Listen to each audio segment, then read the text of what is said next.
الصلاۃ والسلام علیک یا سیدی یا رسول اللہ والا آلک و اصحابک یا سیدی یا حبیب اللہ۔ جی اللہ کے کرم سے اور اس کی فضل سے، اس کی توفیق سے، اس کی مہربانی سے، اس کی عنایت سے آج پھر آپ کی بارگاہ میں حاضر ہوا، اور آج جو بتانا ہے کہ سورۃ بقرہ قرآن مجید کی سب سے بڑی سورت ہے۔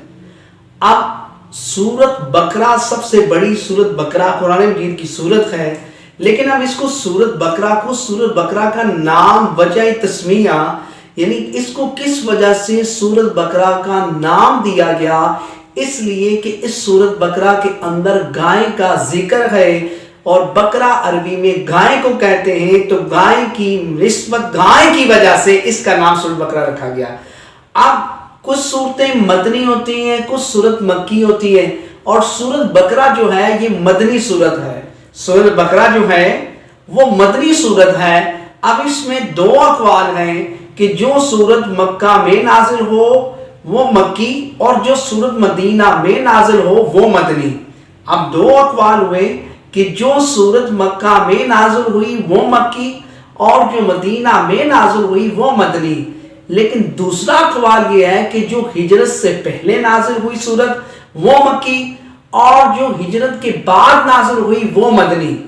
اب راجح قول اس میں یہ کہا گیا کہ جو ہجرت سے پہلے نازل ہوئی وہ مکی، اور جو ہجرت کے بعد نازل ہوئی وہ ہوئی مکی، وہ ہوئی مدنی۔ اب یہ تو باتیں ہوگی، لیکن جو مکہ میں نازل ہوئی وہ بھی اقوال ہے۔ یہ حضور علیہ السلام کا اعزاز ہے کہ موسیٰ علیہ السلام کو اللہ تبارک و تعالیٰ نے جب کوہ طور عطا فرمانی تھی تو فرمایا تھا کوہ طور پر آپ آئیں اور 40 دن کا روزے رکھیں، اعتکاف کریں، اور اس کے بعد پھر آپ میری بارگاہ میں آئیں اور پھر آپ کو تورات دی جائے گی۔ وہ موسیٰ کلیم اللہ ہے کہ جن کو کوہ طور پر جانا پڑتا ہے اور پھر کتاب ملتی ہے، لیکن بارگاہ مصطفیٰ کی جب باری آئی تو پھر یہ نہیں کہا کہ آپ کوہ طور پر چلیں، آپ فلاں وادی پر چلیں، بلکہ کہا آپ جدھر بھی جائیں گے قرآن ادھر چلتا جائے گا، آپ کو جانے کی حاجت نہیں ہے۔ آپ مکہ میں جائیں تو قرآن مکہ میں، آپ مدینے میں جائیں تو قرآن مدینہ میں، آپ بازار میں جائیں تو بازار میں، آپ جہاں بھی ہو وہاں پر قرآن چلتا جائے گا۔ وہ کلیم اللہ ہے کہ جنہیں جانا پڑتا تھا اور روزے رکھنے پڑتے تھے، لیکن حبیب خدا کی بارگاہ آئی تو فرمایا آپ اپنی ازواج کی حجرے میں بھی ہو تو قرآن ادھر آ جائے گا، آپ بازار مکہ کے بازار میں ہو وہاں بھی قرآن آئے گا، آپ مدینہ کے کوئی بازاروں میں ہو وہاں بھی قرآن آئے گا، آپ مسجد میں ہو قرآن وہاں بھی آئے گا، آپ جہاں بھی ہو قرآن ادھر جائے گا، اور آپ کو جاننے کی حاجت نہیں ہے۔ یہ بارگاہ مصطفی کا حصہ ہے۔ تو اب بقرہ، اب یہ معاملہ بقرہ کیوں کہا جاتا ہے بھئی، اس کا جواب غیر مقلدین کبھی زندگی بھی نہیں دے سکتے۔ قرآن کا واقعہ ہے بھئی، دیکھیں نا کہ بقرہ اب وہ معاملہ بنی اسرائیل جو حضرت یعقوب علیہ السلام کی اولاد میں سے ہے، ان کو کہا جاتا ہے کیا؟ بنی اسرائیل۔ اب بنی اسرائیل کا ایک شخص اللہ کا خاص مقرر ولی تھا، جب اس کا وقت، اس کے پاس کیا تھا؟ صرف ایک گائے تھی، صرف اس کے پاس ایک گائے تھی، اور جب اس کا وقت مثال کا قریب آیا اور اس نے اپنی گائے جو تھی ایک جنگل میں جا کے اللہ کے حوالے کر دی اور کہا کہ یہ میں نے گائے اللہ کی ایمان میں دی، یعنی اللہ کی امانت میں دی، اللہ کی حفاظت میں دی، یہ امانت میں اللہ کو دیتا ہوں۔ اور کیوں؟ اور کہا کہ میرا بچہ شیر ہوا ہے، اور جب وہ بلوغت کو پہنچ جائے تو یہ گائے اس کو مولا آپ نے واپس کرنی ہے، اللہ کی امانت میں دی، اور کہا کب تک؟ جب تک میرا بچہ بلوغت کو پہنچ نہ جائے تب تک یہ میں نے گائے آپ کی امانت میں دی۔ اب یقین، توکل اللہ پر یقین ہے کہ یہ بات طے شدہ ہے کہ اگر اللہ کے ایمان میں کوئی شے دی جائے، یقین ہو، تو اس کو کچھ بھی نہیں ہوگا۔ اب اس کا تو وصال ہوا، تو جب بیٹا اس کا بلوغت کو پہنچا تو اس کی والدہ نے کہا، کیونکہ اس کی بیوی اور اس کا بیٹا تھا، اب اس کی بیوی نے کہا کہ جاؤ بچے جاؤ کہ تمہارے باپ نے فلانی گاہ فلان جنگل میں اللہ کی ایمان میں دی تھی، اور تم وہ گائے اب واپس لے کر آؤ۔ اب انہوں نے کہا کہ بھئی یہ تو میں گائے لے آؤں، لیکن اب اس گائے کی نشانی کیا ہے؟ اس گائے کی نشانی کیا ہے؟ مجھے کیسے پتا چلے گا کہ یہ وہی گائے ہے جو والد نے اللہ کی ایمان میں دی ہے؟ تو فرمایا کہ آپ وہاں پر جانا اور وہاں پر جا کر یہ کہنا کہ میرے باپ نے جو اللہ کے ایمان میں گائے دی ہے وہ مجھے واپس لوٹائی جائے۔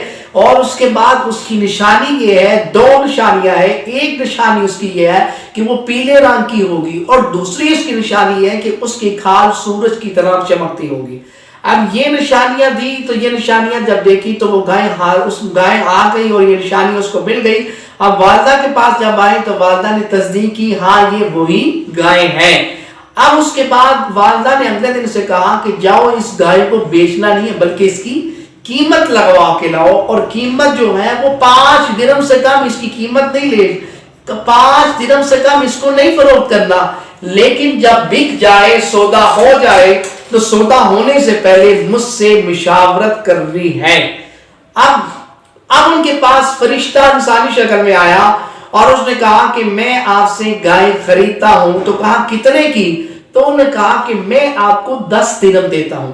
انہوں نے کہا کہ والدہ نے 5 درہم کہا تھا اور یہ 10 درہم دے رہے۔ تو نے کہا کہ میں اپنی والدہ کی مشاورت کے بغیر نہیں لے سکتا، کیونکہ والدہ نے کہا تھا کہ مجھ سے مشاورت کے بغیر تم نے گائے نہیں فروخت کرنی ہے۔ اب تم نے کہا کہ آپ کی والدہ نے تو 5 درہم کی کہا تھا، میں آپ کو 10 درہم کی کہہ رہا ہوں۔ فرمایا آپ نے 6 جائے 10 درہم کی کہا ہے، لیکن والدہ کی اجازت یہی ہے اور والدہ نے اسی پر حکم دیا ہے کہ اجازت کے بغیر نہیں بیچتا۔ میں اپنی والدہ سے مشاورت کر کے پھر آپ کو بتاؤں گا کہ میں نے کیا کرنا ہے، بیچنی ہے یا نہیں بیچنی۔ اب دن مہلت دی۔ اب اس کی والدہ کو جب سارے معاملہ بتایا تو والدہ بھی ولیہ تھی، انہوں نے کہا کہ بھئی یہ جو میں نے 5 درہم کا کہا تھا یہ تمہارے اور میرے درمیان راز تھا، کسی کو تو معلوم نہیں تھا۔ لیکن اب اس کو کیسے پتا چلا کہ بھئی 5 درہم کہا تھا کہ 10 درہم کہا تھا؟ تو یہ تعداد تمہارے اور میرے درمیان، اس تعداد کی گنتی تمہارے اور میرے درمیان راز کی بات تھی۔ تو فرمایا کہ جب وہ اگلے دن آئے، اب دوبارہ ملاقات ہو تو آپ اس سے مشاورت کریں کہ آپ بتائیں کہ ہم اس گائے کا کیا کریں، فروخت کر دیں یا بیچ دیں یا سنبھال کے رکھیں، کیا کریں؟ تو اب جب اگلے دن وہیں پر ملاقات ہوئی تو فرمایا کہ آپ اسے فروخت نہ کریں، بلکہ بنی اسرائیل کی قوم کا ایک یعنی موسیٰ علیہ السلام قوم یہ قتل کرے گی وراثت کی لالچ میں آ کر، اور وراثت کے لالچ میں آ کر قتل کر دے گی، اور پھر لوگ اس کا قاتل کا پتہ پوچھیں گے کہ اس کو قتل کس نے کیا۔ تو موسیٰ علیہ السلام کی بارگاہ جب آئیں گے تو اس قاتل کا پوچھیں گے کہ اس کا قتل کس نے کیا ہے، تو پھر اس کے قصاص میں پھر اس کا جب ایڈریس بتایا جائے گا تو پھر یہ گائے جو ہے سونے کے بہا بکے گی۔ یہ سارا واقعہ پہلے بتا دیا۔ اب اسی طرح وہ قتل ہوا، اب موسیٰ علیہ السلام کی بارگاہ میں آئے، فرمایا کہ بتائیں قتل کس نے کیا؟ ہمارے سامنے تو قتل ہوا نہیں، ہم نے تو دیکھا نہیں، آپ اللہ کے نبی، اللہ سے ہم کلام ہوتے ہیں، اور اللہ سے ہم کلام ہوتے ہیں، ہم سے اللہ سے ہم کلام ہو کر ہمیں بتائیں کہ یہ قتل کس نے کیا ہے۔ اب جب یہ معاملہ ہوا تو پھر اللہ تبارک و تعالیٰ نے فرمایا کہ آپ ان کو حکم دے اپنی امت کو کہ ایک گائے ذبح کریں، اور گائے ذبح کرنے کے بعد اس کا ایک گوشت کا ٹکڑا اس کی قبر پہ لگائیں، اور جب لگائیں گے تو وہ مردہ جب قاتل جو قتل ہوا ہے وہ دوبارہ زندہ ہوگا، اور زندہ ہونے کے بعد جس نے اس کو قتل کیا ہے اس کا نام بتا دے گا اور پھر اس کے بعد دوبارہ پر جائے گا۔ اب سوال یہ ہے کہ یہ بتائیں کہ وہ گائے کا پتہ، قاتل کا پتہ بتانا ہے، تو رب تبارک و تعالیٰ قادر ہے۔ رب تبارک و تعالیٰ سے موسیٰ علیہ السلام ہم کلام ہوتے ہیں، تو جب ہم کلام ہوتے ہیں تو یہ بھی تو بتایا جا سکتا ہے کہ قاتل کون ہے، لیکن قاتل کا پتہ نہیں بتایا بلکہ گائے کو بیچ میں وسیلہ لایا۔ تو تم کہتے ہو اگر کوئی شے غیر اللہ نفع نہیں دیتی ہے پھر سورۃ بقرہ کو بکرا کیوں کہتے ہیں؟ سورۃ بقرہ کو بکرا کیوں کہتے ہیں؟ اس کا جواب ہمیں دے۔ اے وہابیوں، اے دیوبندیوں، ہم پر شرک کے فتوے لگانے والوں، لانتیوں، تم لوگوں کو قرآن حدیث نہیں آتا، عبارت نہیں آتی ہے، اور میں نے دعوے سے کہا ہے حقیقت میں مبنی یہ عراق، یہ ان کے اوپر حرکات جو لگی ہے، یہ کمال نہیں ہے کہ آپ اس کو عبارت پڑھ لینا۔ جو فضلاء ہیں، جو فاضل ہیں، ان کو صرف و نحو، جن کو صرف و نحو پر مہارت تامہ ہوتی ہے وہ ان کے اوپر بغیر عذاب لگائے بھی پڑھ سکتے ہیں، کیونکہ اب جتنی بھی حدیث کی کتب ہے، بخاری ہے، مسلم ہے، سیاستہ، تمام کی کتب پر کوئی اعراب تو نہیں لگے ہوئے، حرکات تو نہیں لگی ہوئی. اب حرکات نہیں لگی ہے تو کیسے لگائی جاتی ہے؟ کیسے پتا چلتا ہے کہ یہ حالت رفع میں ہے، یہ حالت نصبی میں، یہ حالت جری میں ہے، اس پر زبر پڑھنی ہے، اس پر زیر پڑھنی ہے، اس پر پیش پڑھنی ہے، یہ مبتدا ہے، یہ خبر ہے، یہ جملہ فعلیہ، یہ مفعول فیہ، مفعال ہے، ذوالحال ہے، تمیز ہے، یہ کیا ہے؟ 12 منصوبات ہے. 12 منصوبات میں سے کون سی وجہ سے یہ منصوبات ہے؟ 12 منصوبات ہے. اور یہ اس میں کون سا منصوبات پایا جاتا ہے؟ 8 مرفوعات ہے. اور اس میں کون سا مرفوعات پایا جا رہا ہے؟ یہ سارے فارمولے جب پڑھے جاتے ہیں پھر ہی آپ کو سمجھ لگتی ہے. تو آپ مجھے یہ بتائیں کہ یہ پڑھی جاتی ہے تو بتائیں کہ سن بکرا کو بکرا کیوں کہتے ہیں؟ تو رب تبارک و تعالیٰ قادر مطلق ہے، رب تبارک و تعالیٰ پتہ بتا سکتا ہے، لیکن کیوں بتایا؟ فرمایا کہ میں پتہ بھی بتا دوں اور ولی کی شان بھی بتا دوں. وہ گائے ولی کی تھی، گائے اللہ کے دوست کی تھی. تو اگر ولیوں کے پاس جانا شرک ہے تو بتاؤ پھر وہ جو گائے، اس گائے نے فائدہ نہیں دیا، نفع نہیں دیا، اور نفع دیا رب نے اس سورت کا نام ہی بکرا رکھ دیا. تم کہتے ہو کہ اگر وہ نفع نہیں دیتی پھر سورت بکرا کا نام ہی گائے ہے، تو بولا رب تبارک و تعالیٰ اس سورت کا نام ہی گائے رکھتی کیوں رکھا؟ بتائے پھر اس کا جواب دے. اور بکرا کا بکرا کیوں کہتے؟ تو اس کے اندر یہی ہے کہ وہ ولی کی گائے تھی. اب انہوں نے کہا تھا کہ شرط لگائی کہ اب گائے کس قسم کی ہو، سوال و جواب کیلو کال زیادہ کیے. تو فرمایا کہ گائے اس قسم کی ہو کہ جس کو چارہ خود نہ ڈالا گیا ہو، جس کو چارہ خود نہ ڈالا گیا ہو، اور جو خود نہ چارہ ڈالا گیا اور نہ اسے حل جو ہے. اب وہ گائے صرف اسی کے اندر صرف تھی کیونکہ وہ گائے اللہ کی ایمان میں تھی. اور جو گائے اللہ کی ایمان میں ہو تو اس کو تو نہ کسی نے کھلایا نہ پلایا، وہ خود ہی اللہ کی ایمان میں تھی. تو اب اس کا پھر وہی گائے جب اس کے ذبح کرنے کے بعد اس کے مردے پہ لگائی اور مردہ زندہ ہوا اور اس نے اپنے قاتل کا پتہ بتایا، اور اس کے بعد وہ پتہ بتانے کے بعد وہ دوبارہ مر گیا. اب دیکھیں نا یہ بھی بکرا، یہ بکرا ہمیں بتائیں کہ میں بکرا کو بکرا کیوں کہتے ہیں. اور میں نے غزاب ابھی میرے صبح کا بلف پہلے میں دماغ خراب کیا ہوا ہے جو حلا نے، اور وہ کہتے ہیں کہ مرزا انجینئر نے بہت کام کیا ہوا ہے. میرے سامنے اصل متن بخاری کا ہے اور میرے سامنے قرآن شریف ہے، اور میں خلفیہ واللہ الا باللہ تعالیٰ یہ بات کہنے کے دعویٰ ہے اس لانتی وہ مسلمان نہیں ہے، مرزئی ہے، قادیانی ہے، اس کا مسلمانوں کے ساتھ کوئی تعلق نہیں ہے. وہ مرزئیوں کا جنڈ ہے اور بہت بڑا، اور مرزئیوں نے اس کو خریدا ہے اور اسے استعمال کر رہے ہیں، اور مسلمان کا لباس لبادہ اوڑھ کر مسلمان سادے مسلمانوں کو گمراہ کر رہے ہیں. سب سے بڑی بات یہ ہے کہ آپ اگر کسی اسکول میں حائل ہونا چاہتے ہیں، کہتے ہیں کہ میں نے بایو پڑھانی ہے.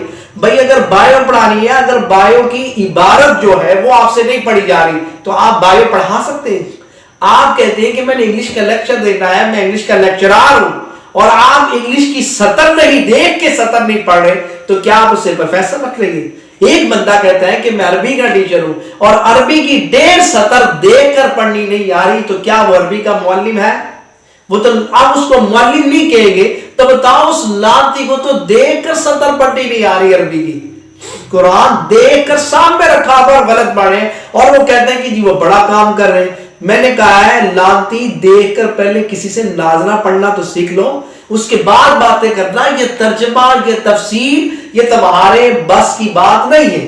ترجمہ تفسیر تمہارے بس کی بات نہیں ہے، کیونکہ یہ تو بہت مشکل رہا ہے اور اس پر بہت مشکل اور مشقت پڑنی پڑتی، اس پر گردانیں یاد کرنی پڑتی ہے، اس پر نحو یاد کرنی پڑتی ہے، اس پر ترکیبیں یاد کرنی پڑتی ہے، پھر جا کے کچھ سمجھ آتا ہے. کامل سمجھ نہیں، کچھ سمجھ. ہمارے پاس ہم کل علم کا تو دعویٰ ہم کر نہیں سکتے، کل علم کا دعویٰ ہم نہیں کر سکتے، بس چند لفاظ ہمارے پاس موجود ہے. کل علم تو ہم دعویٰ نہیں کر سکتے، کچھ لفاظ اگر جوڑنے سمجھ آئیں گے تو آپ کو یہ صرف و نحو پڑھنی پڑے گی. تو صرف و نحو تو وہی بندہ پڑھے گا نا جس کو ناظرہ آتا ہو. جس کو ناظرہ نہیں آتا وہ صرف و نحو کہاں سے پڑھے گا؟ اس بندے کو تو ناظرہ پڑھنا نہیں آتا، اور اس کو بندہ نہیں، اس کو تو ڈنگر اور اس کو تو خنزیر کہنا بھی نہیں چاہیے، وہ خنزیر سے بھی بدتر ہے. اور آگے فرمایا الف لام میم، یہ حروف مقطعات ہے. سورہ بقرہ کا آغاز میں الف لام میم یہ حروف مقطعات ہیں، اور حروف مقطعات وہ ہوتے ہیں کہ جس کو کاٹ کاٹ کے پڑھا جاتا ہے اور جس میں جوڑ توڑ نہیں، علیحدہ علیحدہ پڑھا جاتا ہے، اس کو علیحدہ علیحدہ پڑھا جاتا ہے. اب آگے جو انالائز عبارت ہے ذالک الکتاب، اب دیکھیں نا عربی کے اندر آیا ذالکا، اب قاعدہ کلیہ یہ ہے کہ عربی کے اندر جو شے قریب ہوتی ہے اس کے لیے لفظ استعمال ہوتا ہے ہاذا، جو شے قریب ہو اس کے لیے عربی میں کیا استعمال ہوتا ہے ہاذا، لیکن یہاں پر ہاذا نہیں آیا بلکہ ذالکا آیا، دور کا صیغہ استعمال ہوا، دور کے لیے اسماء اشارہ استعمال ہوا۔ اس کی وجہ کیا ہے کہ اس کی عظمت اور اس کی رفعت اور اس کی بلندی کی وجہ سے بعید کا اشارہ استعمال کیا گیا کہ یہ مقام اور رفعت کے اعتبار سے بہت بلند ہے، اس لیے ہاذا نہیں استعمال کیا گیا بلکہ ذالکا استعمال کیا گیا۔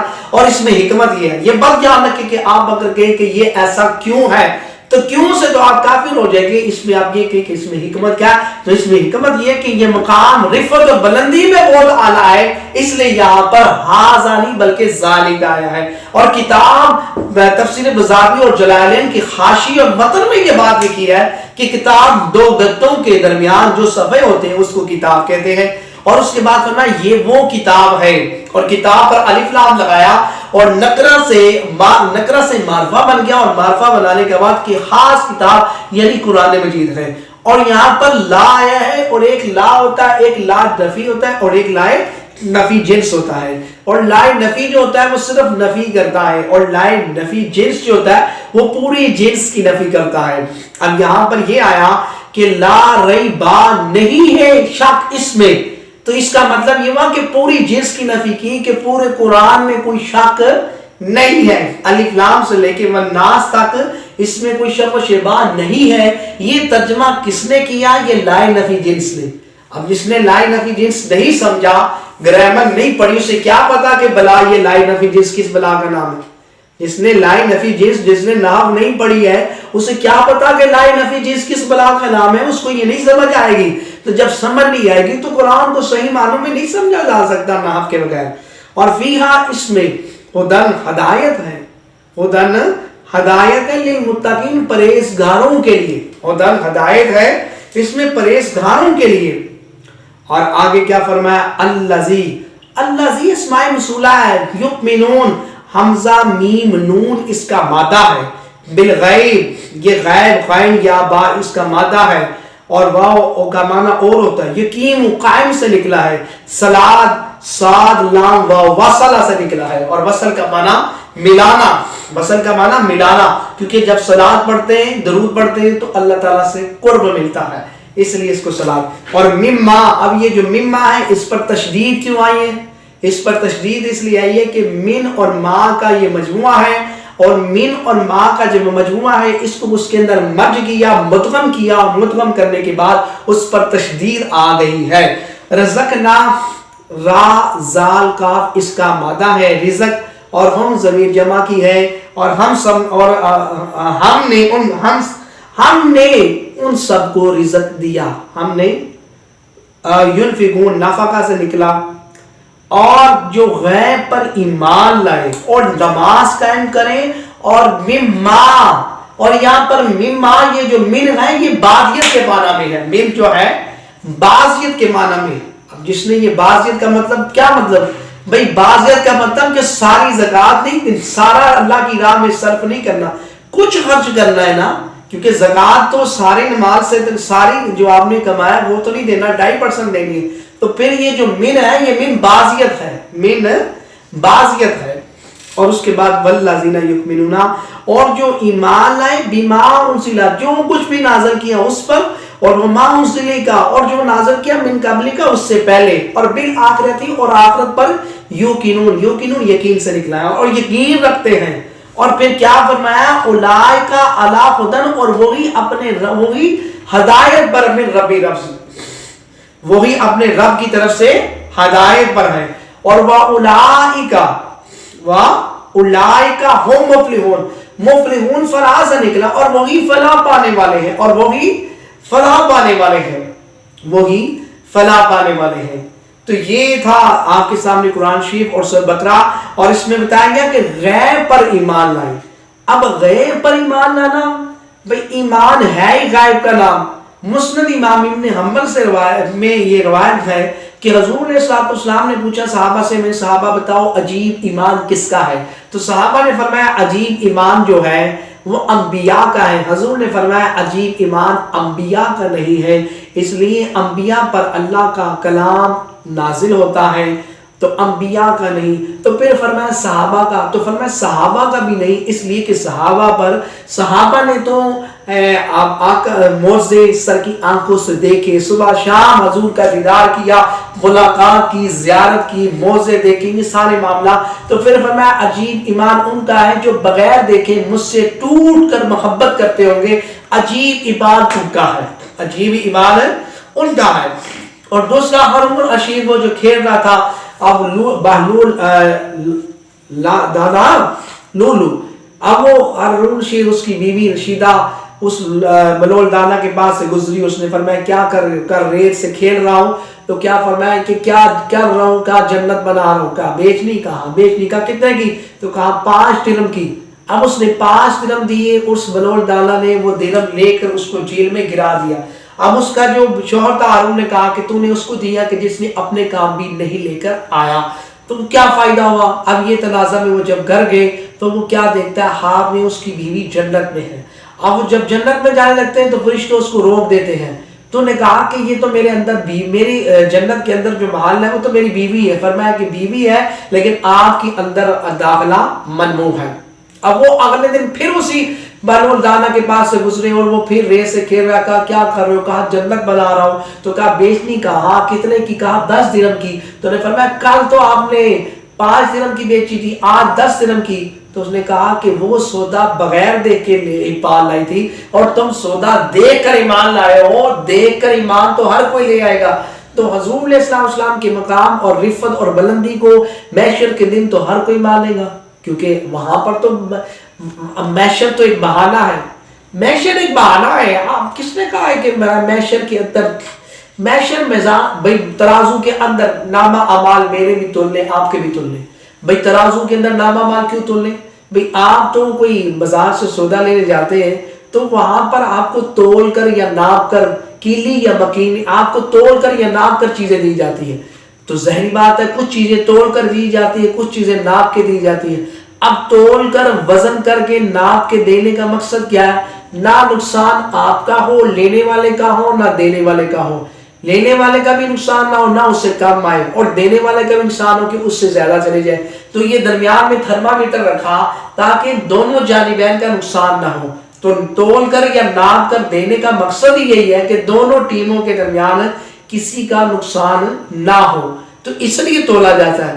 اب جو میزان تولا جانا ہے محشر کے اندر، اور ہمیں یہ تو اس لیے ہے نا، اللہ تعالیٰ کو تو معلوم ہے نا کہ اس کے نامہ مال میں کتنی نیکی ہے، اللہ کو تو پہلے ہی معلوم ہے، اور اللہ کو معلوم ہے، اللہ تعالیٰ کو تو پتہ ہے کہ اس کے نامہ مال میں کیا نیکی ہے۔ تو پھر میزان کے اندر تولا جانا اور پھر پرسرات پہ چلایا جانا، رب کو معلوم ہے کہ اس کو پرسرات اس نے پار کرنا ہے یا نہیں کرنا، تو پھر پار کروانے کا مقصد کیا ہے؟ فرمایا کہ ساری عظمتیں صرف بتانی ہے، دکھانی محشر تے صرف حضور کی عظمت بتانی ہے۔ محشر کو ایک بہانہ ہے کہ یہ بتانا ہے کہ تمہارے اپنے اعمالوں کی وجہ سے نہیں، فقط نسبت مصطفیٰ کی وجہ سے بخشے جا رہے ہو، حضور کی نسبت کی وجہ سے، کیونکہ کلمہ نہیں پڑھا، لا الہ الا اللہ نہیں پڑھا، محمد رسول اللہ نہیں پڑھا، تو آپ لاکھ عبادت کرتے رہے، آپ کی عبادت رد ہو جائے گی، کیونکہ آپ مسلمان نہیں ہیں۔ تو غیر مسلم اگر لاکھ حج بھی کرتا رہے لیکن اس کا حج قبول نہیں ہوگا، کیونکہ وہ اسلام کے دائرے میں ابھی تک داخل نہیں ہوا۔ تو جب اسلام کے دائرے میں داخل نہیں ہوا تو اس کی عبادت ہی نہیں ہے۔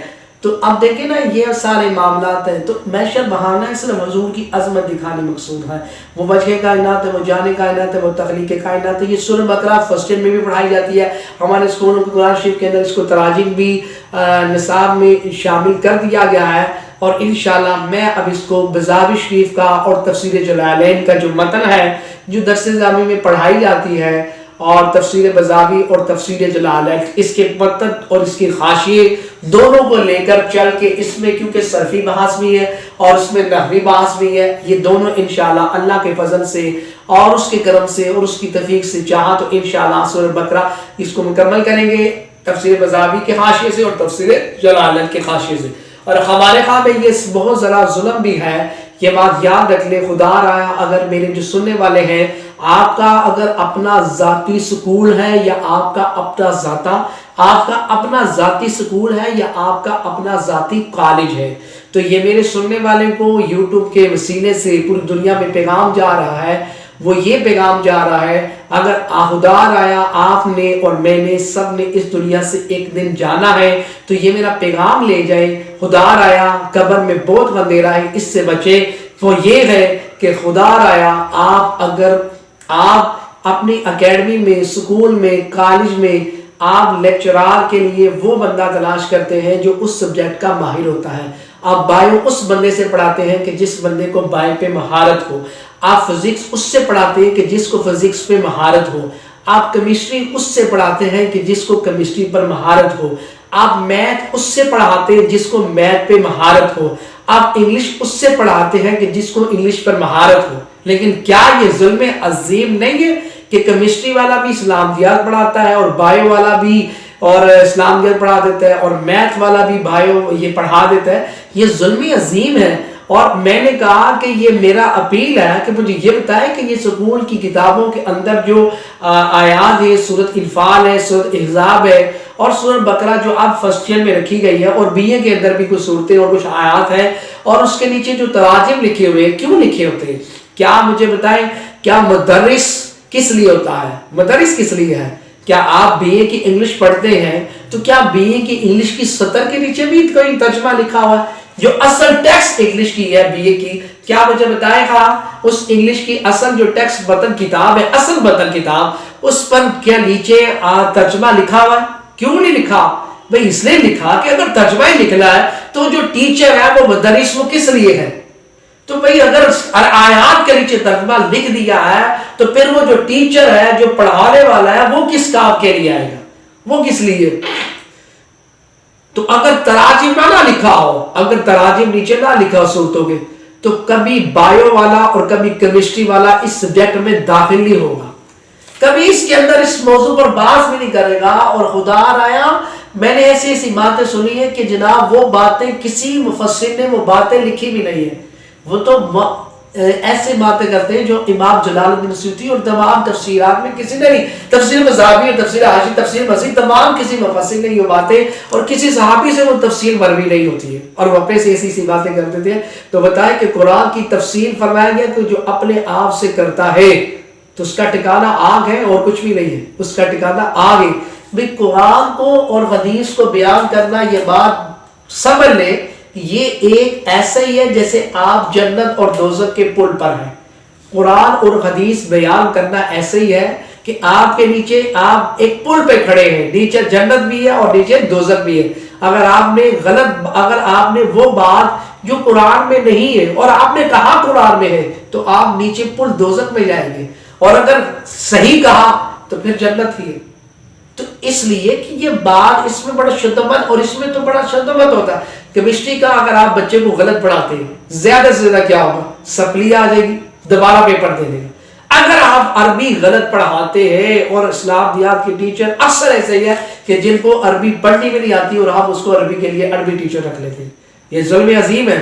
اور یہ بات یاد رکھیں کہ جو رکھنے والے ہیں محشر کے دن ان کے گریبان پکڑے جائیں گے، ان کے گریبان پکڑے جائیں گے، کیونکہ آپ کیمسٹری کے لیے تو بڑے ناپ تول کے لیے اور بڑے ڈیمو لیتے ہیں، اور ڈیمو لینے کے لیے آپ ٹیچر بات سامنے بٹھا دیتے ہیں کہ بھئی ہاں بھی آپ اس کا آپ بھی ٹیسٹ لو۔ اور عربی کے لیے کیونکہ ان بیچاروں کو خود پڑھنی نہیں آتی ہے تو ان لوگوں نے پھر کہتے ہیں کہ بھئی ٹھیک ہے جیڑا بھی آ جائے۔ جیڑا بھی آ جائے، کیوں آ جائے؟ کہ بھئی اللہ کا کلام ہے، اس میں تو بڑی بات، اور اس کے اندر اگر آپ نے غلط بات کی تو اس میں دنیا بھی خراب ہے اور آخرت بھی خراب ہے۔ خدا رایا کہ جو اس چیز کا متحمل نہیں ہے، اپنے سکولوں میں، اپنے کالج میں، اپنی اکیڈمی میں